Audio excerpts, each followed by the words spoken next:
been a very busy day. You didn't read her Ladies and gentlemen. Ladies and gentlemen, if I could have your attention. We're ready to go here. Thank you all for coming. My name is Merrill Brown. I'm director of the Montclair State School of Communication and Media. One part of our school is the Center for Cooperative Media, designed to bring more and better information to the citizens of New Jersey, with 130 partners, including folks represented at this panel here. Our goal tonight is to shed light on a really important topic for New Jerseyans and increasingly for people around the country, and that is the prospects for the candidacy of Governor Chris Christie and how his service as governor reflects on his capabilities potentially as a presidential candidate. It should be a wide-ranging, fun, interesting, exciting discussion, and we have the best minds money could buy. They just received their honorarium of a delicious dinner in the next room. So we have the best minds journalism can bring to this topic, and we look forward to your participation and to a Twitter stream of people from around the state and the country discussing this in quite real time. So people who are watching this stream and on Twitter, please join us. And without further ado, I want to present two of my colleagues from WNYC who are instrumental in making this happen. First, I'd like to introduce WNYC's Vice President for News, Jim Schachter.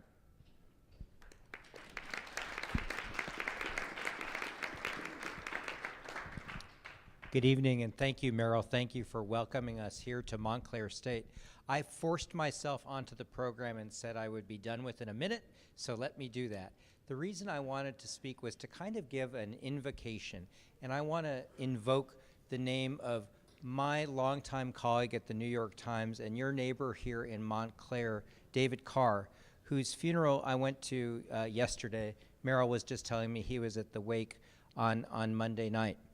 One of David's daughters said that the singular lesson that she took from her dad, the esteemed media critic and bon vivant of the New York Times, was always say what you mean. That's a pretty high standard to live up to. And I'm not sure I do. You can judge for yourselves whether you do. But I was thinking about it in connection with this event tonight. And the reason that Governor Christie is such a fascinating character is because he presents himself as somebody who says what he means, always. And the reason that these journalists are so busy with Governor Christie is because there's plenty of question about whether he really always says what he means, and our job is to hold him accountable to the persona that he presents to you, the voters of New Jersey, you, the citizens of New Jersey, and the nation beyond. So, if I may invoke David's memory, hold us all to that standard tonight to say what we mean, no holds barred, and as you, as citizens, think about the governor as a presidential candidate, not a bad standard. And now let me welcome my colleague, Nancy Solomon, who is the managing editor of New Jersey Public Radio at WNYC.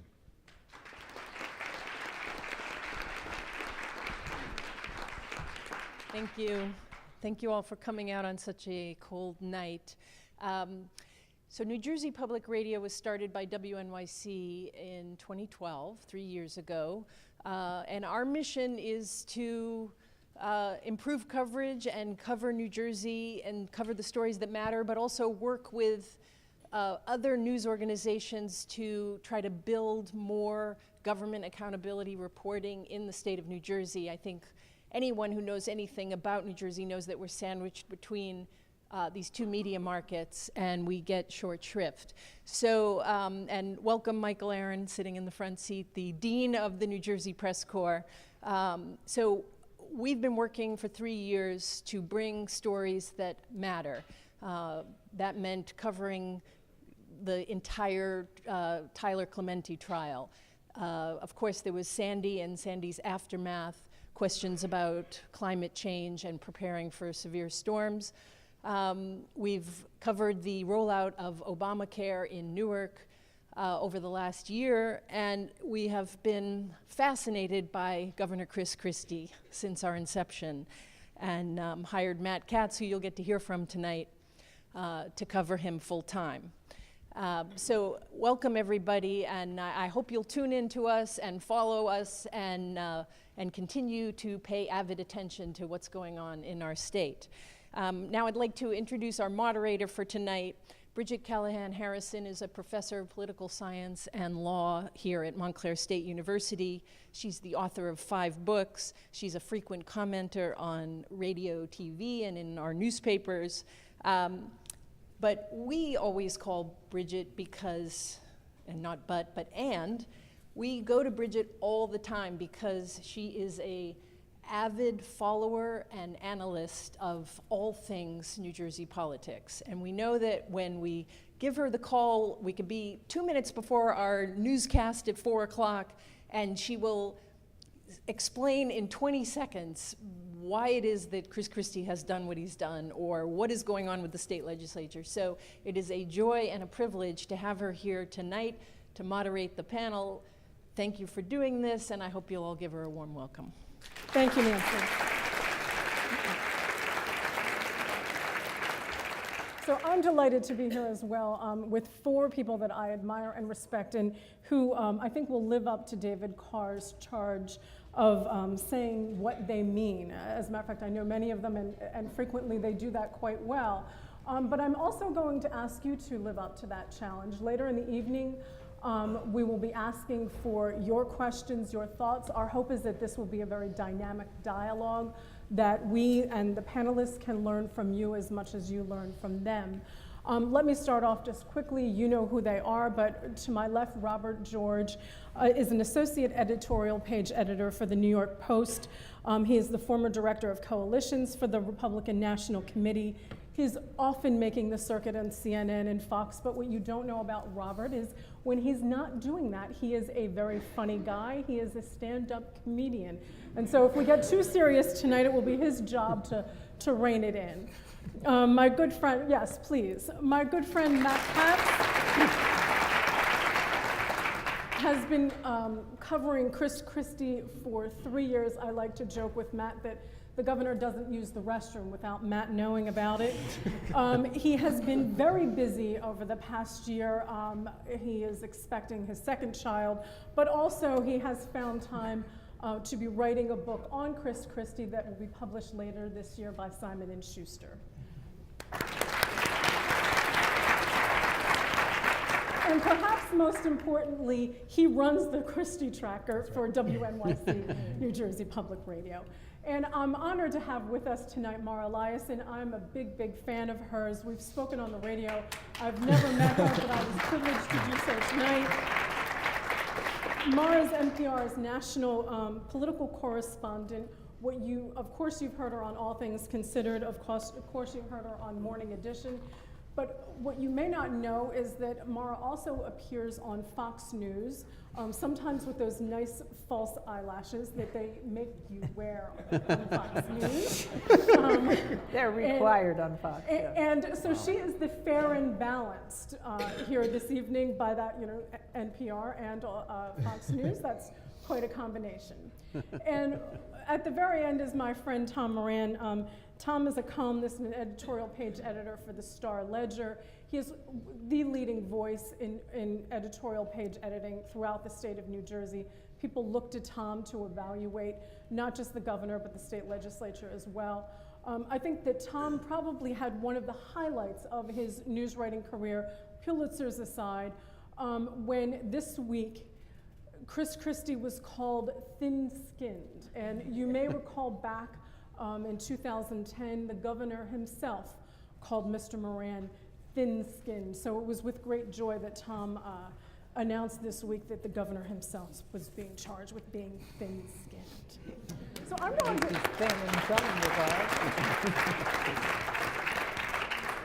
I'm going to invite you, if you have your phones out and available, you're welcome to join the conversation online using the hashtag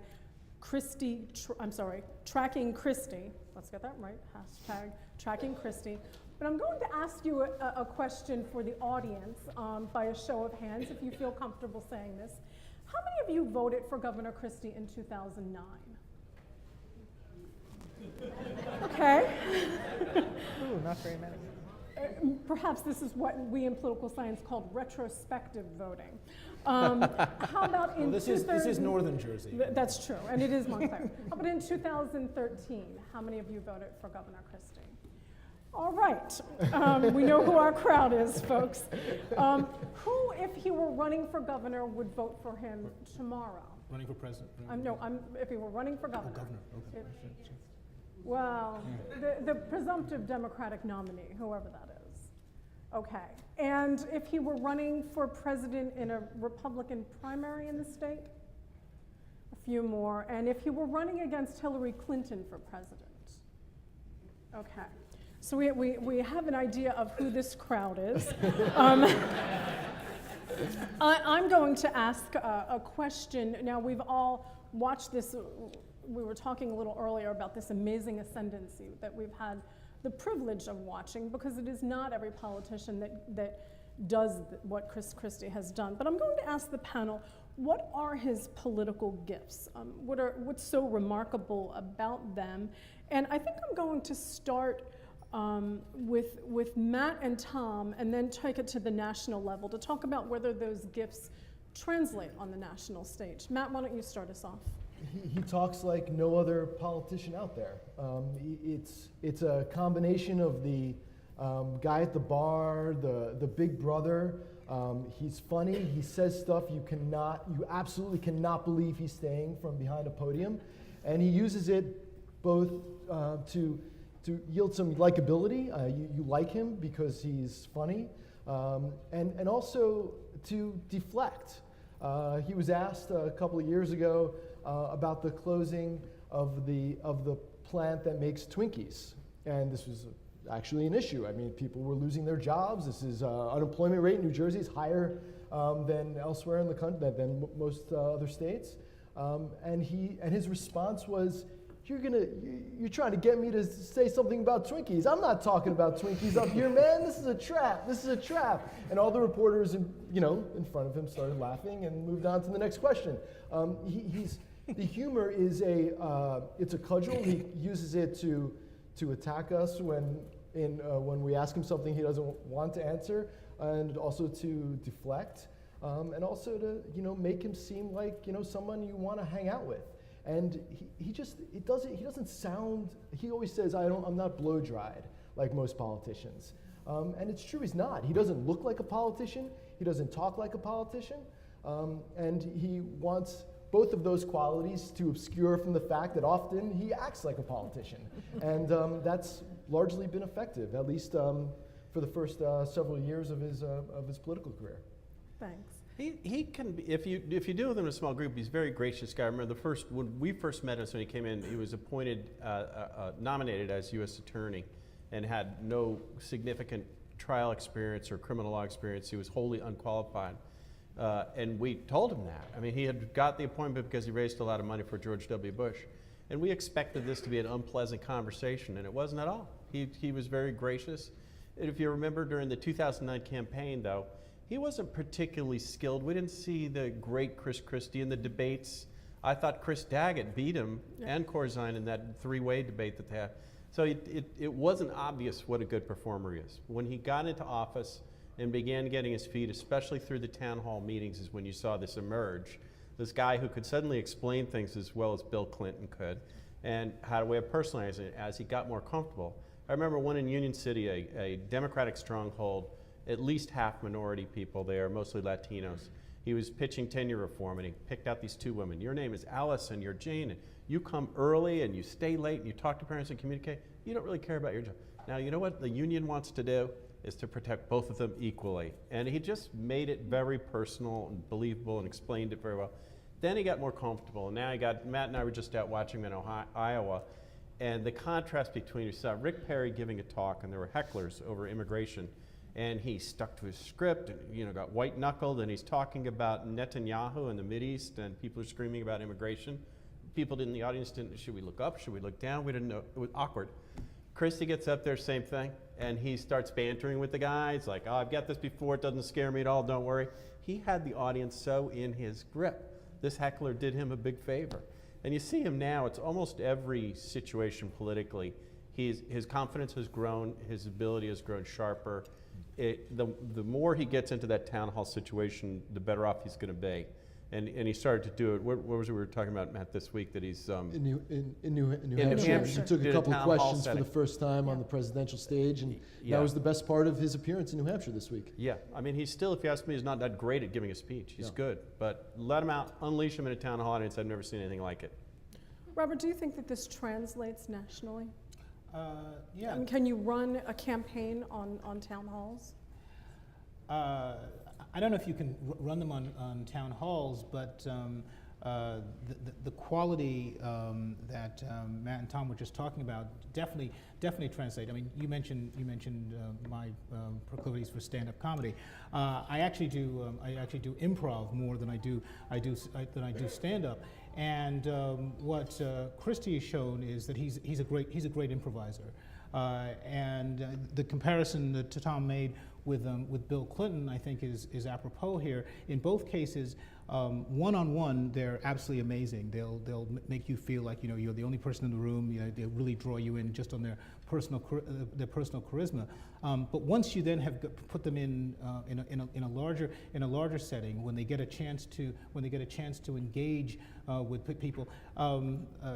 Obviously, I'm going to betray my age here, but going back to 1992, when there was a three-way debate going on between Bill Clinton, George H.W. Bush, and Ross Perot. George H.W. Bush was asked a question about how the debt affects people and so forth, and he basically kind of fumbled it. Bill Clinton zeroed in on the person, sort of like made a rhetorical body language approach to them, and immediately basically won the debate on that in just that area. Chris Christie's got similar talents that way. He feeds off hecklers, and he's willing to kind of go after them, but at the same time also just do a one-on-one with people in the audience, and those are talents that certainly the camera catches as well, and it can certainly translate nationally. Bill Clinton in that moment, remember this, right? He said, "What's your name?" Yeah, that's right. Boom, he won that one right there. The first thing he did. I'm going to jump in and ask Mara to consider this.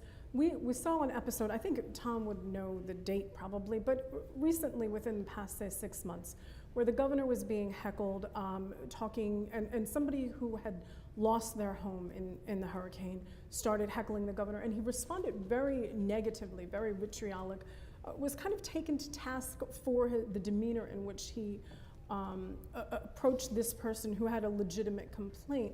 Mara, do you think, does that sell in Iowa? Can you get away with being a Jersey guy? That doesn't sell in Iowa. That's the part of the New Jersey, I don't want to say shtick, but that's when, what he would call leadership style becomes something that is shtick, and I think it can be a problem. You asked earlier if it translates nationally. Mark probably knows. How many viewers does he have on his YouTube channel? He's up to 7.5 million. Okay, so he was a national sensation. People wanted to see an authentic, say it like it is politician take on members of the audience. But the question that we had back then was, whoa, when he goes to Iowa, where people are very polite and reserved, goes to South Carolina, how's it going to translate? And I do think there is a very fine line between being authentic and tough and no holds barred and being a bully. And I don't think he's popular for that in New Jersey at this point. It's a thing that can be done well or poorly, and he has no discipline.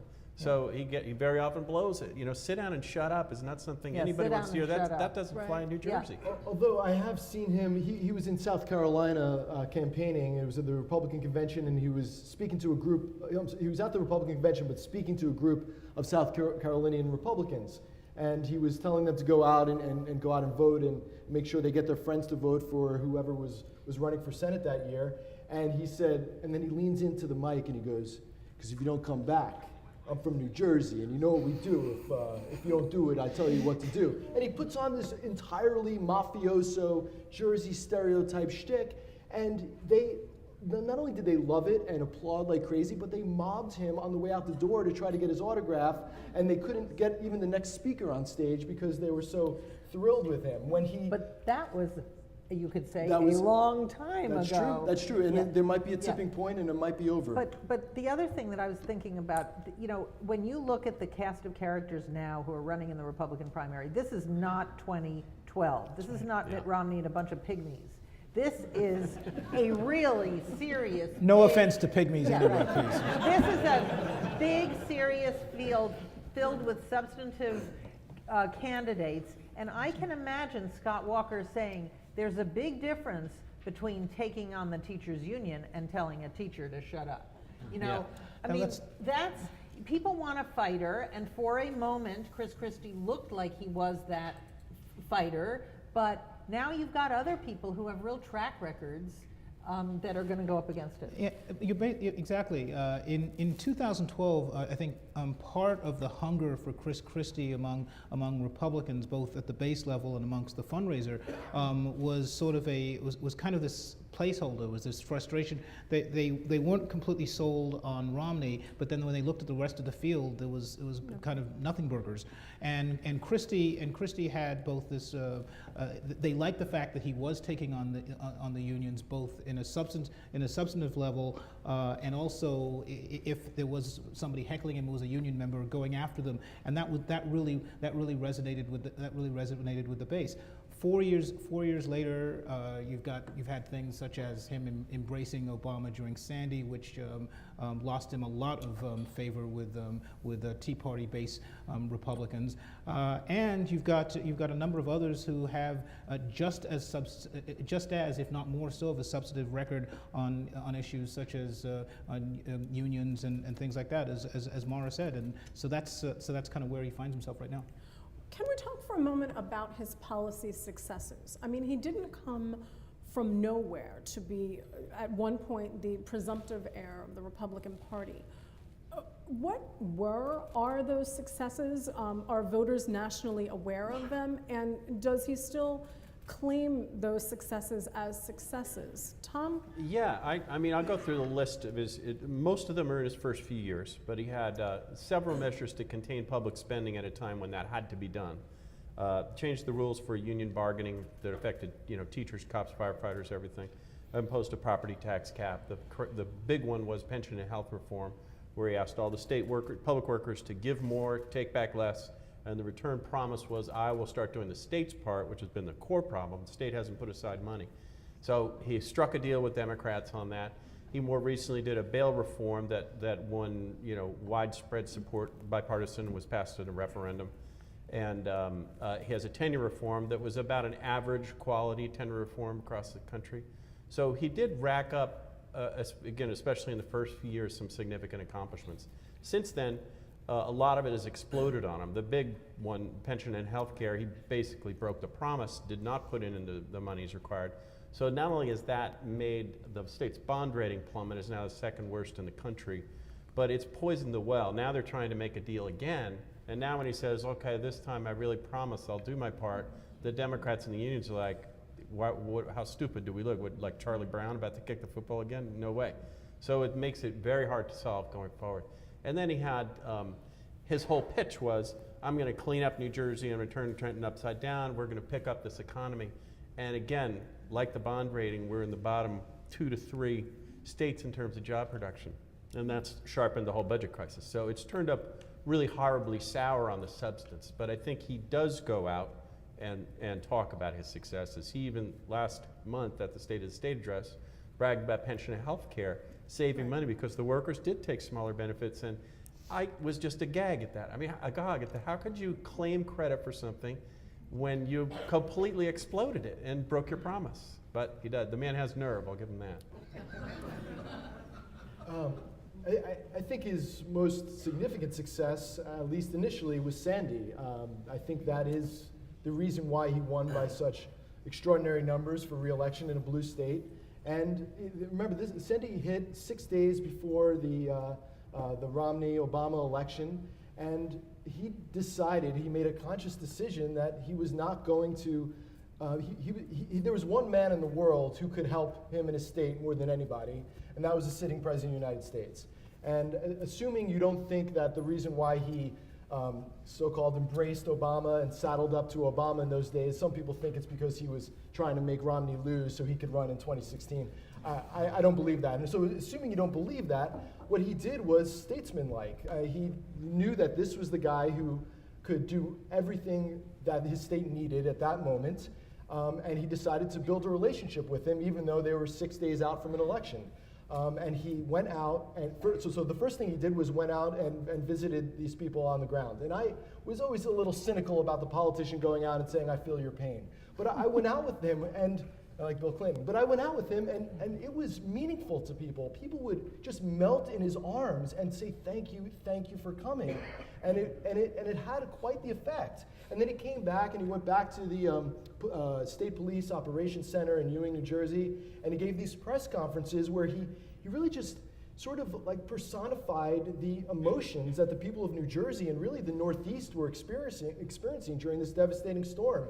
And his eyes would get wet, and he'd kind of look off and talk about the pier that is no longer there, where he had just taken his daughter on an amusement ride the summer before, and the hot dog stand that he'd been going to for years, and it was powerful, emotional stuff, and I think it was important for people, that sort of leadership. And because of the relationship with Obama, the gas trucks came from the National Guard was sending gas trucks. The initial recovery in many aspects was a lot faster than New York. And it was a great display of leadership. And then in January, 2 months later, he went out and called out the highest elected Republican in the country, John Boehner, by name for not getting Sandy relief aid from Congress to New Jersey as fast as he could. And I mean, to have a sitting Republican, a future presidential candidate, call out the highest Republican in the land, it was pretty like nonpartisan, bipartisan stuff. But, and as with all of his successes, and Tom was talking about, there's always a but. The Sandy recovery has, in the long term, been difficult. There are still thousands of people not at home. There have been many bizarre problems with the way aid has been distributed. There are serious questions about how that aid distribution has been politicized. There are serious questions about the racial disparities in terms of who's gotten aid and the socioeconomic disparities. And he stopped talking about it, and we still have a lot of questions about it. So he was extraordinary in the beginning, but the long-term recovery of Sandy, there's still a lot of questions about. But Hey, you got to throw in one thing on Sandy that just still blows me away, is that at the point when it started to go sour and there's still thousands of people not in their homes, the legislature held public hearings down in Monmouth County and Ocean County, and he didn't show up or send any of his people. So they have questions about, how can I get back into my home? And they don't bother to send the Sandy czar. He didn't do any public appearances or the head of the DCA, Rich Constable. He came, the DCA commissioner, Rich Constable, went to one hearing, and we found out, we reported a week later that it turned out that the biggest Sandy contractor that had gotten hundreds of millions of dollars had just been fired for supposedly doing a bad job. And Constable was asked about what they were doing and never told the legislature. They were intentionally concealing information about how the recovery process was going. That was in the one hearing that he did show up, but most of them no one came to. So Mara and Robert, for many people this may sound like inside baseball, right? Who knew what when and what whether Penn Bend reform worked. When we step outside of this wonderful state of ours, what do people think about Chris Christie? Do they think of him as a policy leader? Do they, what would be the top policy that people would consider to be the hallmark of his success, if there is one? Well, go ahead, Mar. no, I don't think they think of him as a policy leader. I think they think of him as a compelling political personality. If you're talking about people in general, I think that people who are paying more attention to the Republican nominating battle at this very early stage, and they are very few people, but there are activists and donors and people who pay attention to these things. Important people, yeah. Pardon? Important people. The few, important few, people but to him, it's yes, very very significant. important. Yeah. But when you look at what's happening in the Republican primary right now, there's two things that happen at this point. We're in the money primary and the ideas primary. The money primary, Jeb Bush is out there hoovering up cash, in tremendous amounts. And it's including among a lot of people that would be Chris Christie's donor pool. The other thing that's happening is the ideas primary, which I'm particularly interested in. You have Jeb Bush going to Detroit, talking about the opportunity gap, income inequality and middle class income stagnation, and the opportunity gap being the defining issue of our time. Now, he's onto something. That is what I think the 2016 race will be about, and he's laying out the fact that he gets it. He doesn't have the specific solutions yet, but he put down a big marker in the ideas primary.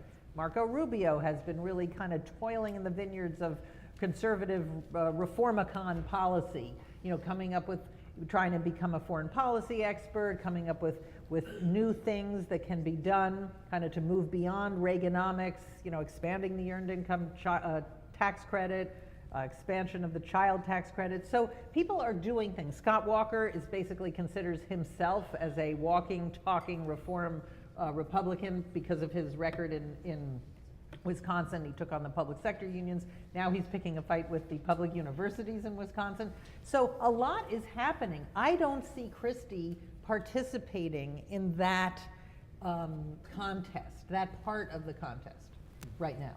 That's right. I mean, the thing that has sold him the best initially to the Republican base and to the donors was that sort of speaking truth to power sensibility. And yes, he definitely did take on fights pick fights with groups that the Republican base likes in picking fights with, whether it's teachers on tenure or unions in general. The problem that he's faced is that he's arguably been eclipsed on a number by other people who are out there. Most notably Scott Walker on the union side. So he still definitely does have that power of personality, and that was seen up in his visit up in New Hampshire. He still definitely has that. And that is something that may rekindle the fervor that the base had with him. Scott Walker is even his biggest fans see him as somebody who's rather dry when it comes to charisma and things like that. But he's got a real solid record to fall back on. He can also point. I think the irony for many liberals out there is that they've been Scott Walker's best friends by running against him 3 times in 4 years, and him winning each time. He's able to say, I've taken on the unions in a stronger way than Chris Christie talks about. They've tried to push me. They've tried to defeat me at the polls, and I've defeated them 3 different times. So it seems that on the ideas primary, Christie sort of needs to jump in. He definitely does have the charisma that can resonate with voters, but beyond that, he's in a tough position. I wanted to throw something out there. So, in my view, Chris Christie's ascendancy to the national arena began when he went to the Reagan National Library and gave this very compelling speech at a time. My recollection was that it was right around the government shutdown. And he proposed this model for governing that was informed of a bipartisan mantle, right? This is how we do things in New Jersey. We sit down with our adversaries and we work things out. And in my view, that message really resonated with modern America, who was enormously frustrated with the partisan divide in Congress. Congress at the time, I think had a 9% approval rating. It's probably less now. Actually, it's going up. It's almost at 20. Well, since midterms, sure. Yeah. This nice little honeymoon. Wow. But there was this kind of idea that perhaps this guy has a different message that maybe will be workable for the United States. Now, of course, to Robert's point, that's not the message that the conservative base wants to hear. It may be the message that invisible primary of donors wants to hear if they believe it will get a Republican elected. Mara? I think, the times that Chris Christie was disinvited to CPAC Right. 2 years ago, because it was right after the hug and people were really mad at him and felt that he'd helped Obama get reelected. Then he was re-invited last year, and he gave a speech, and Mark can probably tell us if this is the thing he's been saying as he travels around the country. His basic message was, first you have to win, and then you can enact all these conservative policies, and I'm the guy who can win. Right.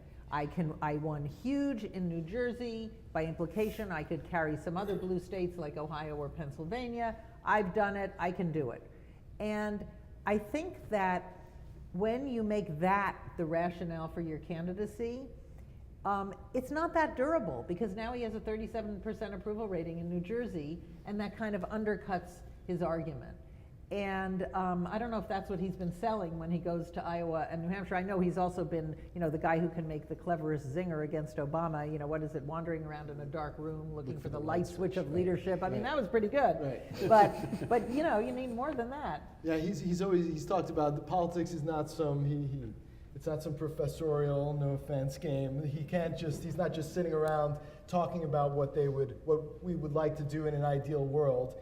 Politics is about winning. He constantly talks about that, and he's not really trotting that out when he's talking to the faithful in Iowa and New Hampshire.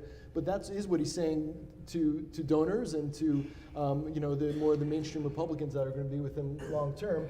And he has, at least in the beginning, was effective at that. And it contrasted. The Star-Ledger at one point, early on in his term, took a picture of Obama, who has been criticized for not working with Congress, for not doing the sort of cajoling and playing golf with John Boehner. Being too professorial, actually. Exactly right. Yeah. And they No combined offense, his face.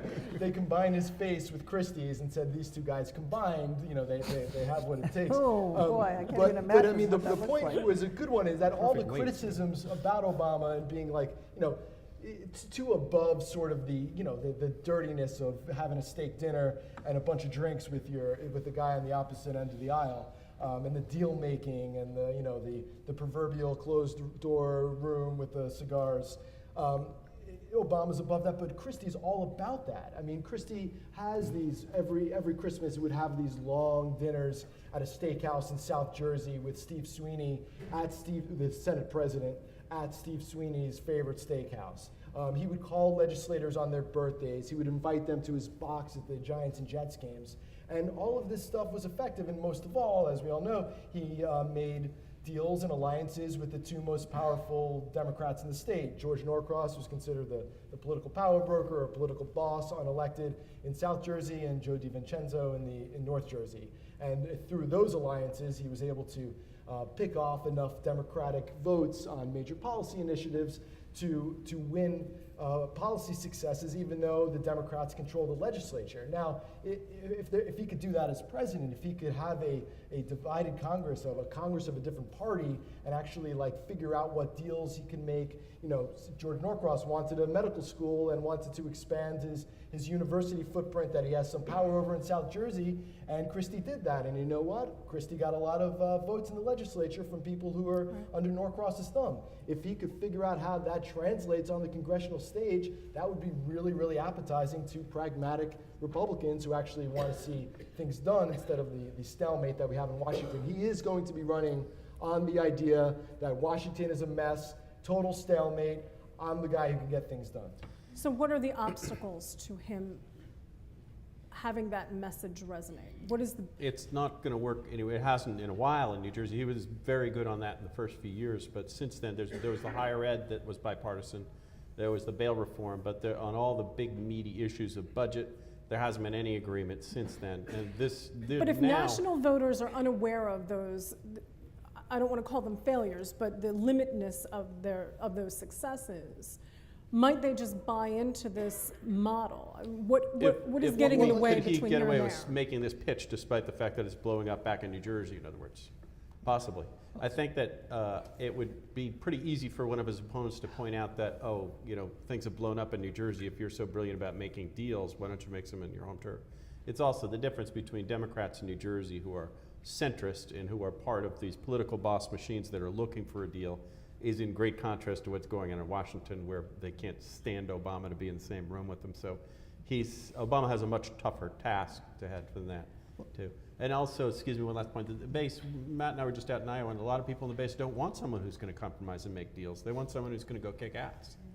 So, Do you think we've been rife with scandals, starting with Bridgegate, but then kind of rippling effect through the news media?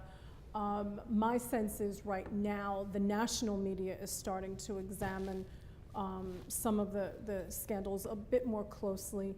And then we talked a little bit earlier about this perception of bullying. Rutgers today put out a poll where the top 3 adjectives that New Jerseyans used to describe the governor were bullying, arrogant, and selfish.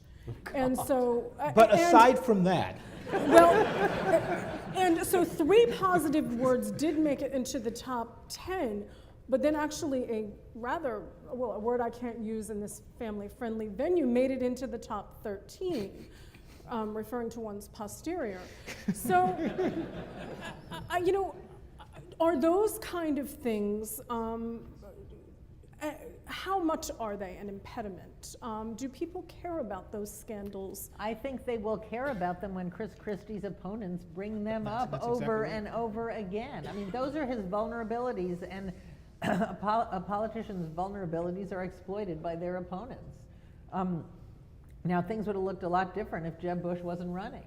You know, I think Christie would probably be right up there in the top tier still. But this is a field that now has, you know, a first among equals. I don't think he's a prohibitive front runner, but Jeb Bush is competing for the exact same space as Chris Christie would. And Scott Walker is too.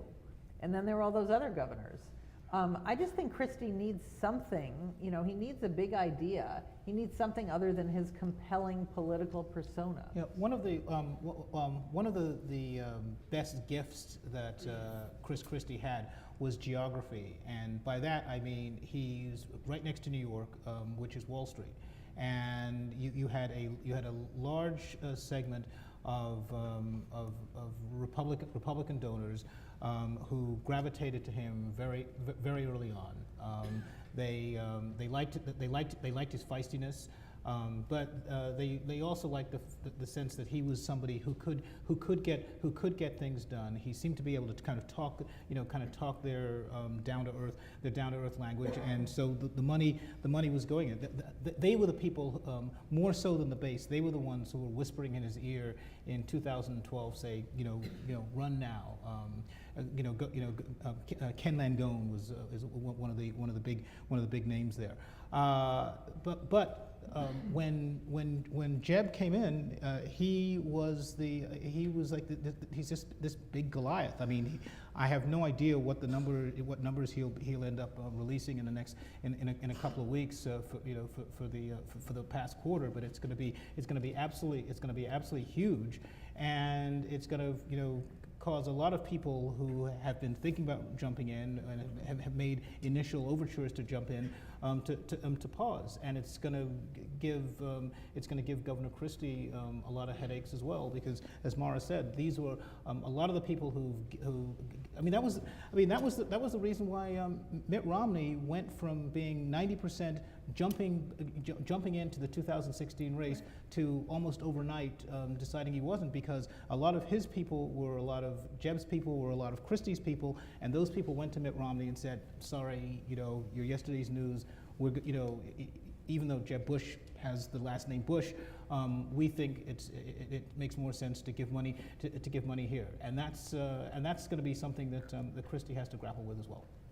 And so you two were out in Iowa. Do people care about the scandals? Do they care about that? Never came up. Never came up. I mean, Tom and I probably talked to dozens of people. I mean, Bridgegate never came up.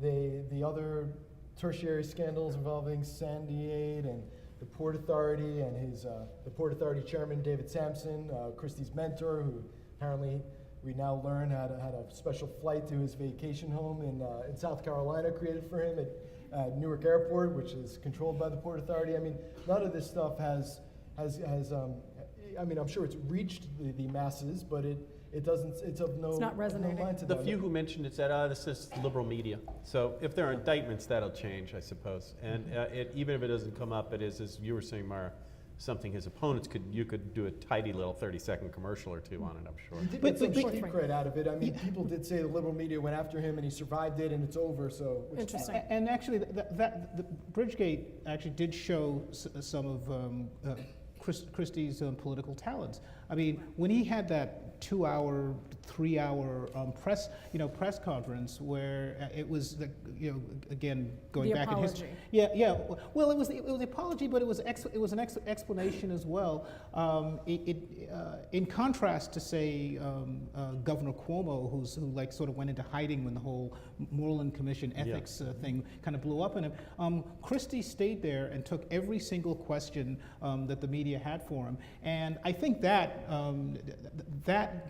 sent a signal to those people who were kind of still watching after Christie. Look, the media is, quote, out to get him. They're throwing all these questions, but he stands there and he answers. It gave heft to that idea that he is a tough guy, not just in terms of being a bully, but he'll take whatever the media has to throw at him, and that to that extent that worked to his advantage. Even if there were a few lies in it. My favorite Even one, if a few lies in it. My favorite was he fired Bill Stepien, his differences in perception. Bill Stepien, his right-hand man politically, said he fired because he didn't like the tone of the emails that he sent out. His Mike Druniak, his press secretary, kept in my favorite, the dug up Druniak emails that were part of the investigation.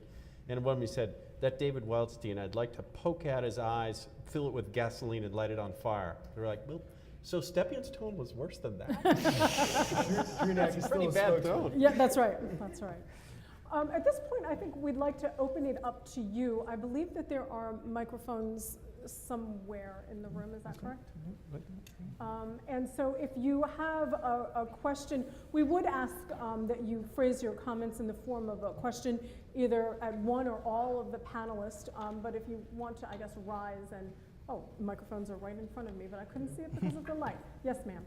Thank you. This is wonderful. I really appreciate your being here. I have a question about Christie's flip-flop on the Common Core.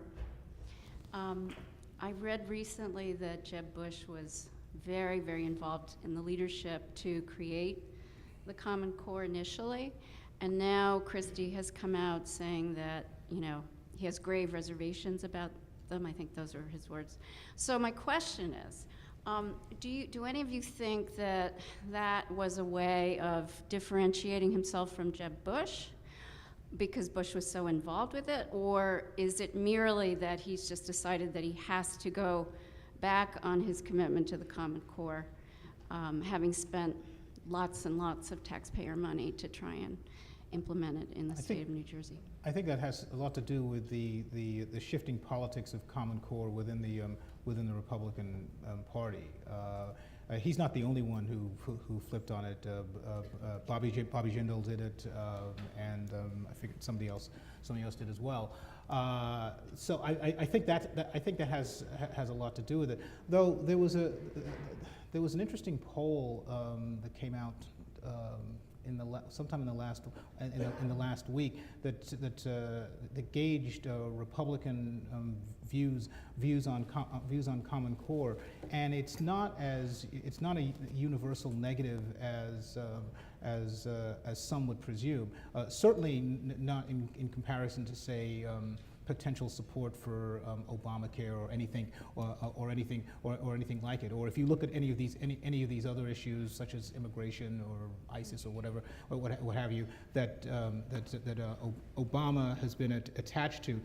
Common Core it seems to be a secondary or tertiary issue. So it may turn out that was actually unwise of the governor to seemingly flip-flopped on it, because it and the person within the Republican Party, within the Republican presidential field, who would get the most negative attention on that is Jeb Bush, and so far he's sticking to his guns on it.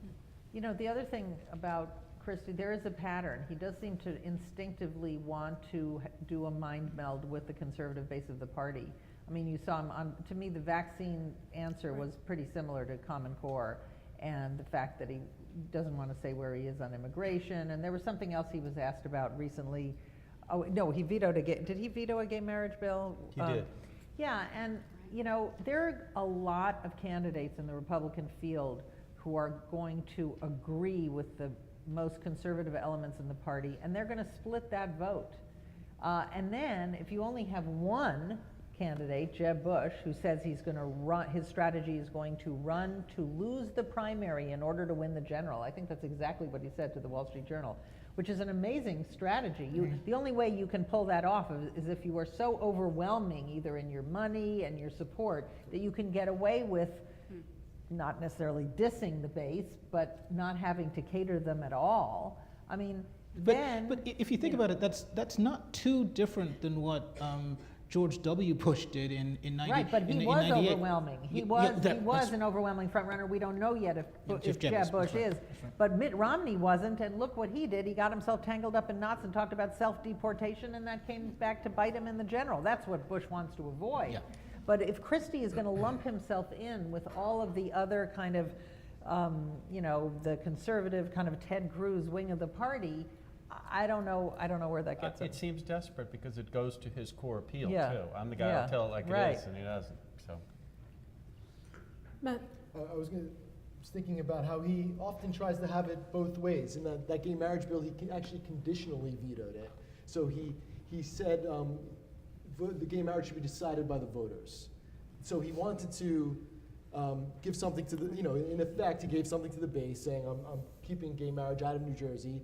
But he also seemed, or he was trying to seem reasonable to the general electorate in blue New Jersey. That, listen, I'm not going to make the decision. If you really want it so badly, put it on the ballot. And he did the same thing. He's done the same thing with gun control bills, where he's conditionally vetoed it. So he rejects much of the language of it, but he says you can ban this gun, but not this gun. And it seems like, at least rhetorically, that's the direction he's going in with Common Core.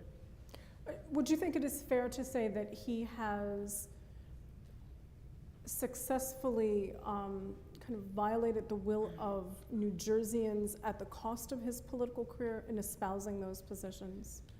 That would require me to read into his heart, which I try not to do. I'm thinking, for example, of the ARC tunnel, which, you know, was enormously popular, but, you know, because of cost overruns, he vetoed that. And, you know, I think that there have been other examples vetoing preventative health care for Planned Parenthood clinics because it is administered at a Planned Parenthood clinic, despite the fact that it is merely preventative health care for men and women. I mean, do you think that those inconsistencies will come back to hurt him with his base? I think he didn't like. I think the ARC tunnel was authentic. Yeah, I really do. that's I think he doesn't believe in massive infrastructure projects that all these governments get involved in that do often, you know, cost more money than are anticipated in the beginning. I don't think he and leave state taxpayers end up footing the bill more than was promised in the beginning. That's the screwed issue. over by New York. He believes that has consistently happened. He thought that was happening there. He doesn't believe that public transportation is some great panacea that can solve all kinds of problems like a lot of other New Jerseyans do. So, and that happened so early. It was his first year in office. And it made him a conservative hero. Right. It was really the first thing that made him a canceled the conservative largest hero. publicly funded transportation project in the country. But I don't know, and I don't like to look in his heart. But that one, I tend to think that he really actually felt He doesn't believe personally strongly against it. Tom, you Yeah, I have don't. smoke coming out of your ears. Yeah. The reason he killed that project is so that he could grab the billions of dollars Corzine had set aside to build it, and therefore he didn't have to raise the gas tax. We've been living off that cadaver for 5 years. Sir, please.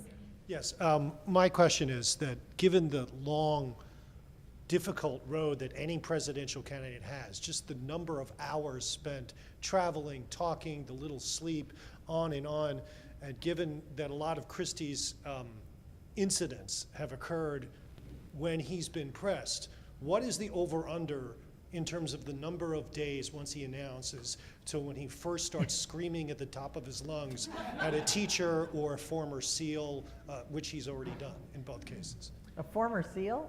Yes. Former Yes. Navy SEAL, yeah. He yelled at a former He said, Navy SEAL? I didn't Yeah, know that's that. going to play well in the Carolinas. He called him an idiot. Well, he was interrupting. He was speaking over him, so you know.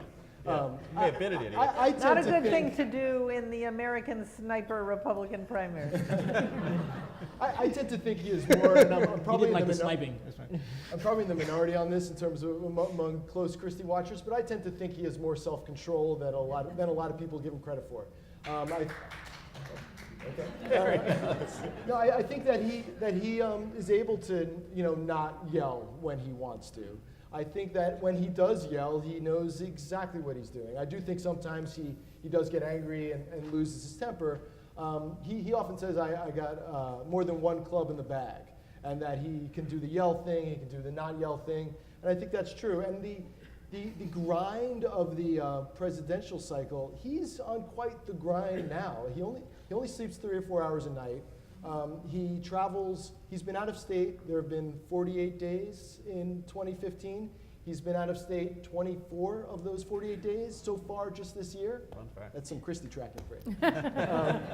And then he's both, all the trips have been political, but then last night he went to the Notre Dame game in Indiana because his daughter is a student at Notre Dame. So he goes. And I don't know if he yells at somebody, which I'm sure he will.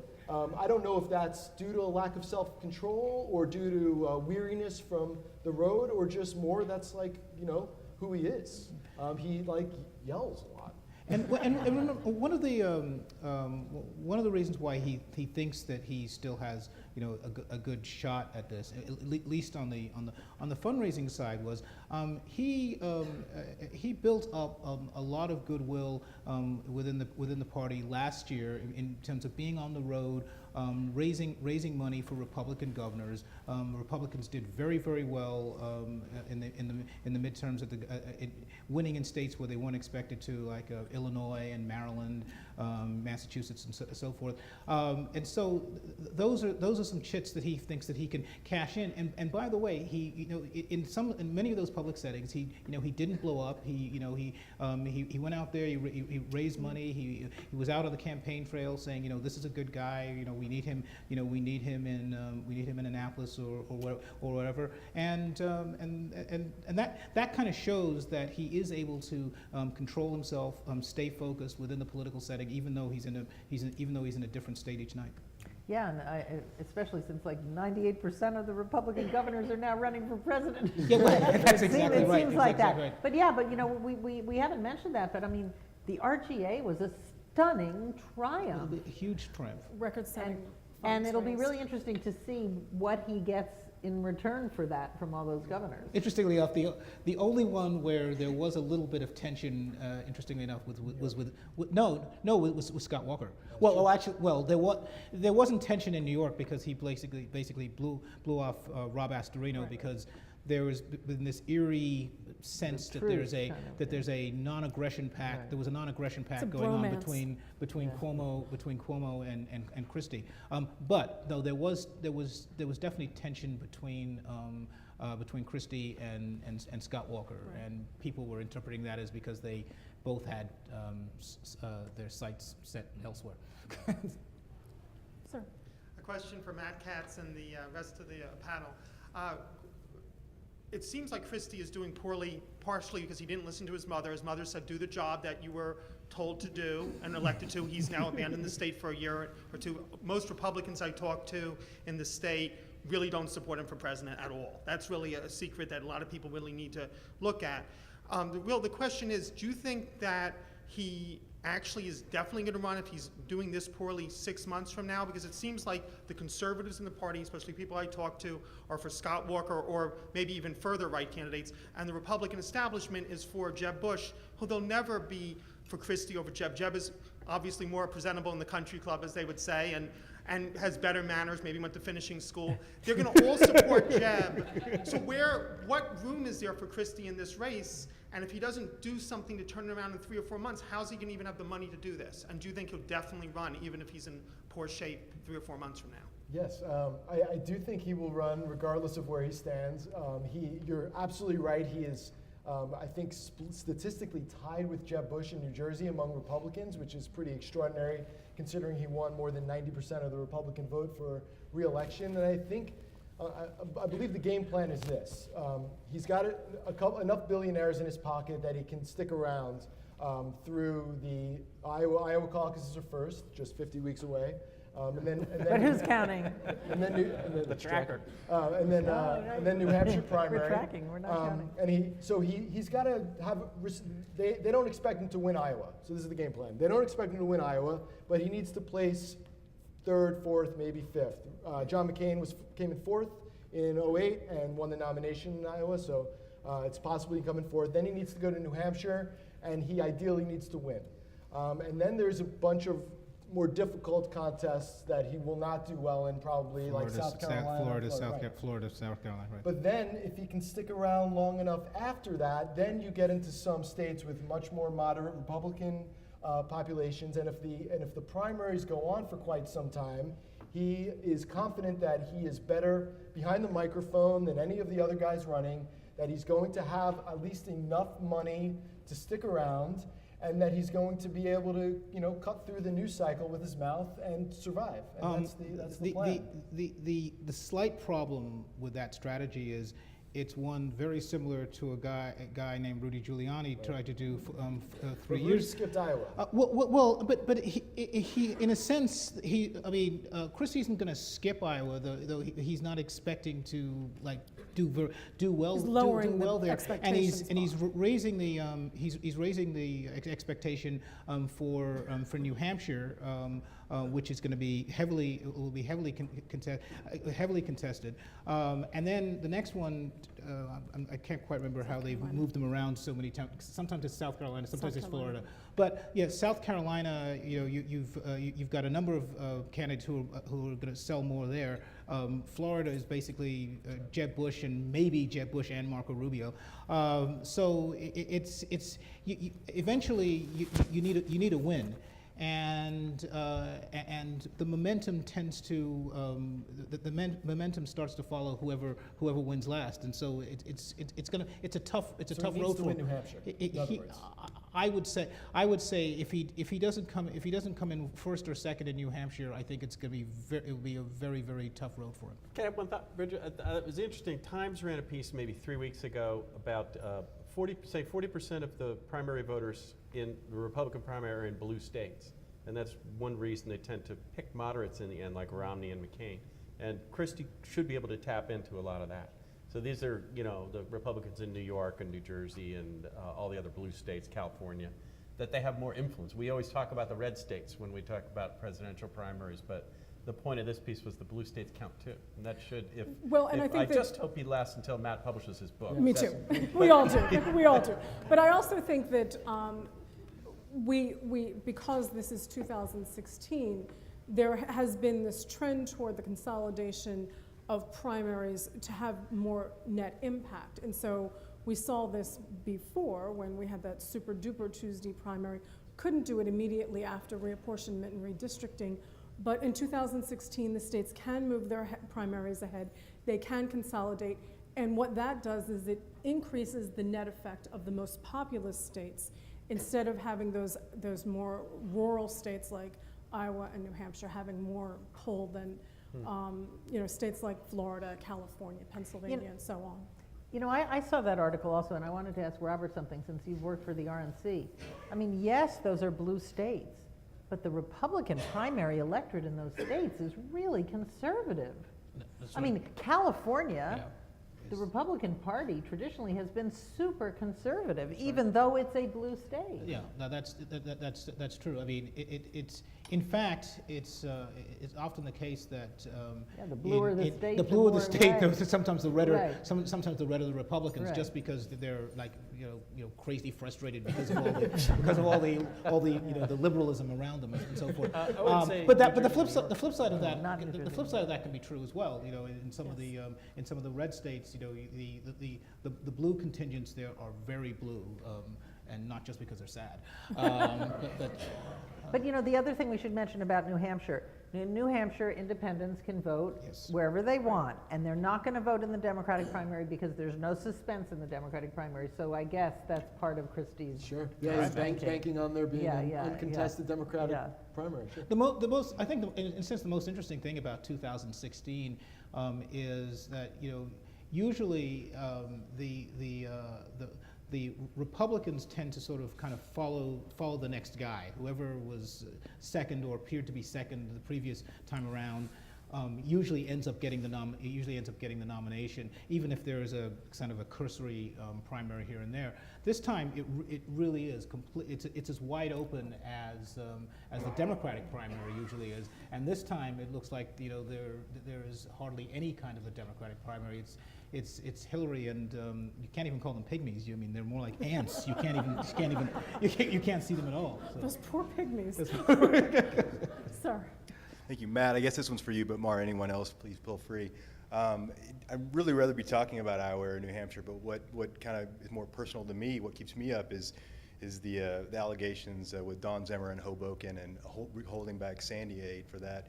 And so what really is more important to me than any of the stuff that we've been talking about, maybe this is my military background or whatever, but it's his lack of support for his mayors and his staff below him that don't fall in line behind him. So I'd be interested in hearing your comments on anything that you think might be coming further of the allegations in Hoboken, as well as any good anecdotes from some of the mayoral staff when they had their maybe their request or their meetings blocked. And we hear all about those stories all the time. Yeah, sure. I mean, one of his, it was a strength for the most part in the first term that those who were loyal to him were rewarded, and those who weren't got the shiv in the gut. And that really kind of can be very effective if it doesn't come back to haunt you. Breeding loyal. I mean, I did a story in his first term about the dozen or so promises he had made to urban areas during the campaign. He had fulfilled one of them, maybe. And I called up all mayors throughout the state and urban mayors, and nobody would talk to me on the record. I have the Elizabeth mayor, who's been around forever and usually wins easily and is sort of isolated over there. He talked to me a little bit, but Cory Booker wouldn't talk in Newark when he was mayor. The mayor in Camden wouldn't talk, and they were beholden to him because he has so much power as the governor of New Jersey, and they need those funds, and they feared him. They knew that he would retaliate against them, or they believed he would retaliate against them in some way if they spoke out. I got a message from Cory Booker the day my story ran saying, "I'm sorry, I was very busy. I'm sorry I wasn't able to speak with you." But I believe he didn't. He wasn't. He wasn't interested in criticizing and I guess everybody on both sides was playing politics. And it is probably good politics, maybe, to do something like that. But then we found out, Dawn Zimmer, the mayor of Hoboken, she says that she was threatened if she didn't approve this politically connected redevelopment deal that she would lose out on Sandy Aid. And there was a federal investigation opened into that, and then several months later, we found all she had was hearsay, so we didn't really know if it was true. But several months later, Scott Gurian from WNYC, who's here, found that Hoboken really was shortchanged when one pool of Sandy Aid, and they blamed it on a data entry error. And we don't know where this stands now. We don't know if the feds have found anything else on it. The feds are investigating Bridgegate. There's a possibility that they don't find anything on Bridgegate, but they find something on this. Right after the Hoboken allegations from Don Zimmer came out, the mayor of Jersey City, Steve Fulop, says that right after he told Team Christie, he's a Democrat, but his endorsement was sought. There was some indication that he was toying around with endorsing, and might have led them to believe that he was endorsing. The day he decided he was not going to endorse, he had meetings with, I think, 5 or 6 different cabinet members, and the Christie administration canceled. His secretary started getting calls, one after the next after the next. Christie was sending a message. And that is good politics. There are a lot of liberal Democrats in this country who wish President Obama did stuff like that. But it also, at times, especially if he was using Sandy Aid, if he was shaking down a mayor over Sandy Aid, it also can be potentially illegal. So we'll see if the U.S. Attorney gets anything on I that. would add on the flip side of that is the case that I believe the Star-Ledger reported on in Belleville, where a senior citizen development was constructed with Sandy money, despite the fact that there was no Sandy damage in the town, and it happened to be where Joe DiVincenzo had announced that we needed a senior citizen development. And the mayor there, Democrat, had endorsed him, indeed. Ed Christie made a point at the groundbreaking to say, I called over and over to get funding for this personally. Right. I don't know if that makes you feel any better, sir. I think it's just a different bag of clubs that he's talking about. What's that? He's talking about a different bag of clubs. Yes. I just add real quickly, Bridget, that he does inspire loyalty on his own team. These are all Democrats that he's trying to get into his team, but back from when he was U.S. Attorney, people who, when he was first appointed, would call me and say, this guy's not qualified, he's a bum. 2 years later, saying he's fantastic. And you got that in it, I think there are no leaks. No, zero unintended leaks. His inner group is very loyal to him. Sir. Thanks. This question is for Tom specifically, maybe Matt can chime in as well. Just curious, in terms of your early observations of Christie earlier in his career, is there anything that you can recollect that might give insight as to his inclinations on foreign policy, which is a subject he's had to delve into as of late? Obviously, it's not something to the typical purview of a New Jersey governor, but on the campaign trail, he's going to have to be, issuing zingers on ISIS and Ukraine and so forth. Yeah, I think the only insight I would have is tactical nukes would be a good thing to invest in right now. Throwing them out there. Honestly, I don't know. He's an incredibly combative person, so that makes you nervous. But he does make deals. It's not his specialty, so he hasn't spoken about it. So I don't know. He's indicated a more hawkish perspective. I think the hawkish thing works politically for him because he's considered weak on some other areas that conservatives want. So if he's hawkish on foreign policy, that's appealing. Henry Kissinger has been a mentor for him on foreign policy, if that's any indication. And as the one window we do have from his past experience on foreign policy is as U.S. Attorney, he actually handled a lot of terrorism cases. He was appointed as attorney. He was named as Attorney General, named as U.S. Attorney for the state of New Jersey on September 10th, 2001. He came into office January 2002. New Jersey, you could see the World Trade Center from his office at the U.S. Attorney's office in Newark. They handled a lot of terrorism cases. Daniel Pearl, the Wall Street Journal reporter who was killed, there was an email sent through New Jersey via the Wall Street Journal servers in New Jersey, so he handled that case.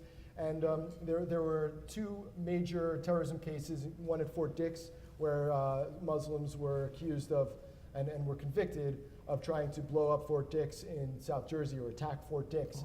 And in that case and another case involving a guy named Lakhani who was accused of trying to shoot out planes at Newark Airport, both of those cases involved very, what would be construed as somewhat heavy-handed tactics in trying to go after alleged terrorists. There were accusations that there was entrapment, that they really used, they hired people, the feds did, to go in there and infiltrate these groups and provide them with the weapons and almost give them, spur them on before the arrests, which indicates something of a very aggressive approach to protecting the homeland from terrorist attacks, and something that would be, that civil libertarians would have some problems with. I think the other thing that we can discern from his record is that in his first trip as governor outside of the United States, he chose to go to Israel, which I think was symbolic in many ways. But I also, perhaps less positively, when he gave a speech before the American Enterprise Institute, it was during U.S. kind of pulling their hair out about Ukraine and Russia's aggression there. And so when asked what he would do in this scenario, he kind of took on that Jersey guy persona and said something along the lines, and I'm paraphrasing, but it was something like, if I were president, Putin would know better, to which the people in the room who were foreign policy experts kind of shook their heads and said, you know, that's probably not what we would think of being a solid foreign policy in dealing with Russia. But you're right, and of course we have his most recent trip to England, which, you know, probably was a more comfortable trip.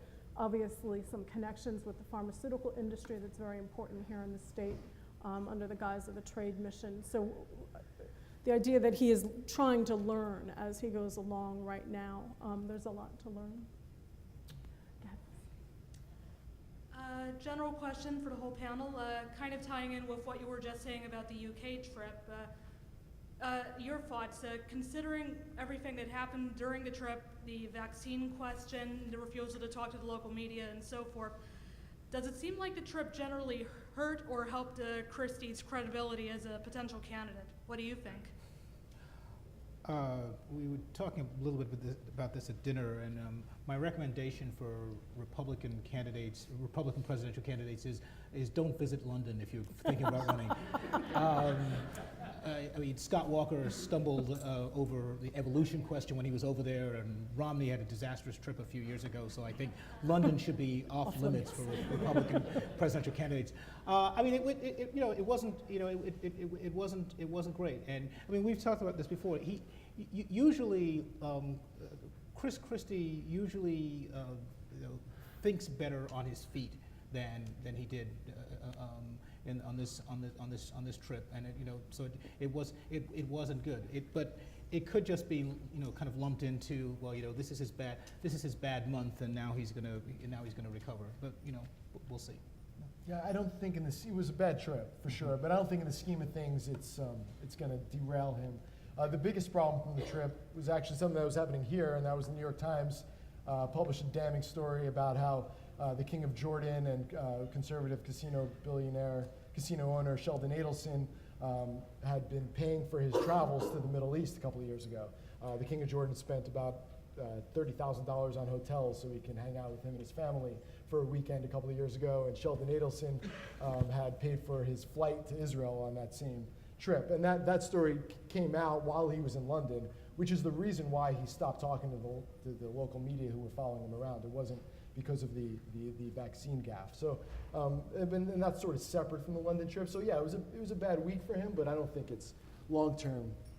Well, timing was pretty awful because, as you're saying, Bush is out there hoovering up all the big money and lining up supporters, and at that same time, Christie's out blowing it on measles and looking like a dope, taking expensive gifts. And having everyone wonder what a $30,000 hotel room looks like. Yeah, I mean, it wasn't so much taking these trips from these billionaires, but it was also, I think the headline was something about his penchant for luxury travel. Yeah, that's right. That's right. Never good in Iowa, where, as we know from Joni Ernst, you put bread bags on your feet when you're a child riding the school bus to school. Though, if I remember, that Time story, those came out around the same time. There was another story. I don't know whether it was Washington Post or other, but another story that came out talking about who was paying for Bill and Hillary's trips at the same time. So there was this sort of, one from column A, one from column B. You get these potential presidential candidates who like to travel on their donor's dime. So it was a good / bad week, depending on it was a good week for anybody who wasn't Chris Christie or Hillary Clinton. Yes, sir. For the whole panel, as of today, not to be confused with any earlier time, what does Chris Christie have going for him now that makes him a viable candidate for president? I think part of it is that he's got a day job. So in some senses, the destiny's in his own hands. If he could, a natural disaster would do him wonders right now, God forbid. But I mean, anything could happen which would allow him to display some leadership. He could pull off some policy successes, potentially. It's tough, but he could. That could, give him a little bit of a boost. That's what could happen in the future. Yeah. What does he have going for him now? Well, I mean, we touched upon this a little bit. I mean, he's got he's got great natural political gifts. I mean, he has a certain charisma, which sometimes, depending on where it is on the line, sometimes it may come across as bullying. Some people like it as being, as assertive, as assertive. He is able to. He can think on his feet. He's able to engage. He's able to engage with people in a town hall setting and But so what's forth. his signature achievement? Why should we elect a president? What would he say? I don't even know how he'd answer that question. Because he would have said pension and health, but now that's blown up. If you said, how have you really improved New Jersey? What is your signature achievement? What would be the answer? I'm not sure. Fortunately, I'm not sure I would answer. But that wasn't the question that gentleman asked. You asked you were asking about a specific policy issue at Triumph, and I think that's a tougher question. But the gentleman asked, what does Chris Christie have today that could help sell himself within the context of the Republic? And that's what I was responding to. Fine. That's it. But as I said, I don't have an answer to your question though. Thankfully, I'm not running for president. In the long run, I think that presents a big problem. Well, I think that he still lays claim to the idea that he is a straight shooter. I think that for people that you spoke with in Iowa who are unaware of the kind of scandals swirling around the administration, the idea that there is a politician out there that doesn't sound like every other politician that we've heard. But so what did that get us? You're talking about what his skills set, as in, I agree with that. He's remarkable, as I said, since Bill Clinton. It's a thing. Well, I mean, it's a thing, and it's a pitch, and he'll make that to donors. But when it comes down to it, okay, you have these skills and you have this position. What did you do with it? Where's the accomplishment? How do we benefit?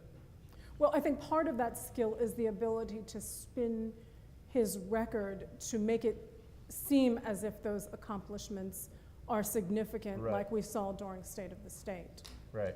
Yeah. And that is a skill. Yeah. It's a good spinner. Sorry. Thank you. This goes towards his accomplishments also. You guys have described him in many ways tonight, and when it comes to his promises regarding the New Jersey economy, I describe him as an accountant. He's taken out his red pen and he's slash, slash, slash. What has he done that's really been positive for the New Jersey economy? And have you seen any inkling of any positive thoughts or policies for the U.S. economy as a whole if he becomes president? If I can just throw this in here, I'll defer to Matt and Tom on the specific thing. I will say this: for Republican-based voters, the idea of somebody who just takes out his red pen and does slash slash slash is very appealing, and that's not seen as a negative, but seen as a positive. I mean, he frames a lot of that slashing as he inherited this mess, and in one respect, there was federal stimulus money that disappeared when he came into office. So on one hand, he did have a smaller budget to deal with, but he steadfastly refused to raise taxes on the wealthy in order to preserve tax cuts for the working poor. I mean, he cut tax cuts for the earned income tax credit, which is considered Ronald Reagan's favorite tax cut. I mean, something that really means a lot to the working class. He cut that, and it was all based on the fact that he did not want to raise taxes on the wealthy. He's going to talk about, in terms of like what he's done for the economy, he's going to talk about giving tax breaks to corporations in order to keep them in New Jersey and keep them employing people in New Jersey. That will be countered with the fact that New Jersey's unemployment rate is higher than most of the country, and he will say, well, it was almost 10% when I got into office, and now it's something like 6%. Then that will be countered by the fact that America has recovered more than all of the jobs it lost in the recession, and New Jersey hasn't gotten close to that yet. So the economy it might be his biggest problem, for sure. But the economy is a complicated thing, and numbers are spliced and diced many different ways, and he will, on a debate stage, he will be as prepared to handle that question and wrap it up in a bow better than anybody. So we'll see how he does. Tom, you just wrote about this week. What? You just wrote about this week. Yes. Which wrote about which? I'm sorry. The economy and his message to Iowa voters. Yeah, I think if I were to answer this question of what I would give him credit for, he did take some measures to control public spending in New Jersey. And although I'm a liberal person, public spending in New Jersey was out of control when he got here and remains out of control. I think we need to do a lot more. So I don't, it hasn't paid off economically, though. I don't think he has an argument on the economy. Yeah, but he doesn't seem to have done anything for growth, i.e. you mentioned the tunnel, which, yes, he cut that off, but then the federal government came back and offered more money so that the tunnel would be built. And I'm one of those New Jerseyans who believe that that would have been given a big boost to growth in the New Jersey economy. I agree. I mean, home values around here, the studies were pretty shocking. Keep in mind, too, that what could happen, there are 2 rail tunnels now, and they're talking because of Sandy damage and them having to close one of the 2 down. And that would reduce the rail traffic by like 2/3, because then you have to go one way and stop and then go the other. And it would be an economic disaster if that happens. The tunnel decision is going to loom much larger. Property taxes are still going up, but the rate of growth is smaller. Does that do it for you? No? That helps. I mean, the property tax cap was, he would say, a significant success, but they're still going up by a lot. And because he's cut all these property tax credits, it's sort of like concealed how much they really. And user fees have increased significantly in many municipalities, so that municipalities are charging for services that once used to be part of what is now capped. Schools, yes. What I'm going to do is exercise some executive authority here and say if you're standing, we'll get your question in, but I'm going to ask no one else to stand for questions. Go ahead, sir. Hi, good evening, and thank you all for coming tonight. Very informative session. My question goes to the whole panel. Just full disclosure, I was one of those people who raised his hand twice with voting for Christie, both times, and my one criticism of Christie is his inability to grow the Republican Party in terms of electorally, in terms of in the Senate and the legislative body, and just growth of the party in general. Do you think that this could be a club to be used against him in 2016, and why or why not? This is a very common complaint I hear from New Jersey Republicans. Yeah, I mean, when he was running for re-election in 2013, and it was very clear that he was going to win with a blowout. There were people like, will you come out and campaign? Will you try and get a Republican? Even though it was not going to be a sure thing either way, but will you come out and try and give us a Republican Senate? And he didn't really seem to want to expend the political capital there. Another aspect of this is as good as he has been in terms of trying to running the RGA. He didn't want to take any pot shots at Andrew Cuomo in New York and so forth. He seems to pick and choose. He seems to like the idea of being the Republican who gets along with Democrats within his state, and actually expanding the party is secondary, which just to make another New York comparison is sadly kind of similar to what happened there with George Pataki and to a lesser extent Rudy Giuliani in New York City as well, where you had successful personally successful Republicans who didn't see the importance of building the party, and the Republican Party in New York is practically destitute right now in certain ways, and the same may be true here in New Jersey, and that is something that his opponents can possibly use. If I may follow up on that real quickly, was it a mistake, in your opinion, for him to not fight the legislative redrawing of the districts in 10? Well, he did. I mean, he did fight that. I mean, he showed up at the hotel where he lost. He lost. Maybe he got outmaneuvered, and he would say that Republicans haven't won more seats in the legislature since the redistricting, and he will say that was because of the redistricting and the way the map is. He can't win further, and he'll also say that he raised $600,000 at his birthday party when Mitt Romney showed up. late last year for the Republican Party, and he can still do that. And he doesn't show up at the Rubber Chicken County Republican dinners like a lot of Republican activists would like him to, but he can still hold an event when he wants to and raise more cash than anybody in the state. And that's what his response would be. And then he would say, "Shut the hell up." Sit down. Sit down, shut up.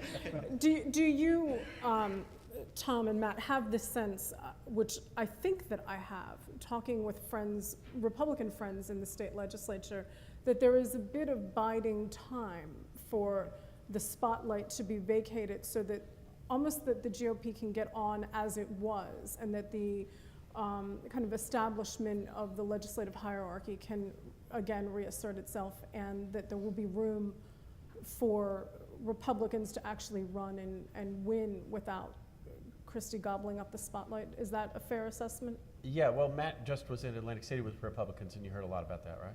Yeah, that's what they, Christie's name barely came up. It was all about... he was in London. Christie was in London, right. And the Assembly Republicans had this big party in Atlantic City. And his name came up a couple times. They gave him polite applause, but Lieutenant Governor Kim Guadagno, whom the governor has not given much spotlight to at all, to say the least, in his years in office, she got a huge round of applause. Assembly Minority Leader John Bramnick got a huge round of applause. These are considered two future gubernatorial candidates.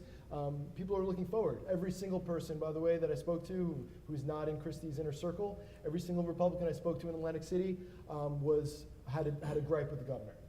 They all different kinds of gripes, but Republicans in New Jersey are almost done with him and ready to look forward. It's tough because they don't have much of a bench, and all the Republican legislators, including Bramnick, who is a terrific human being, but they cast votes one way. Christie vetoes the bill, they reverse their vote, right. And they all look so puny after years of that. They haven't overridden him once, even on issues where they overwhelmingly supported the Democratic position.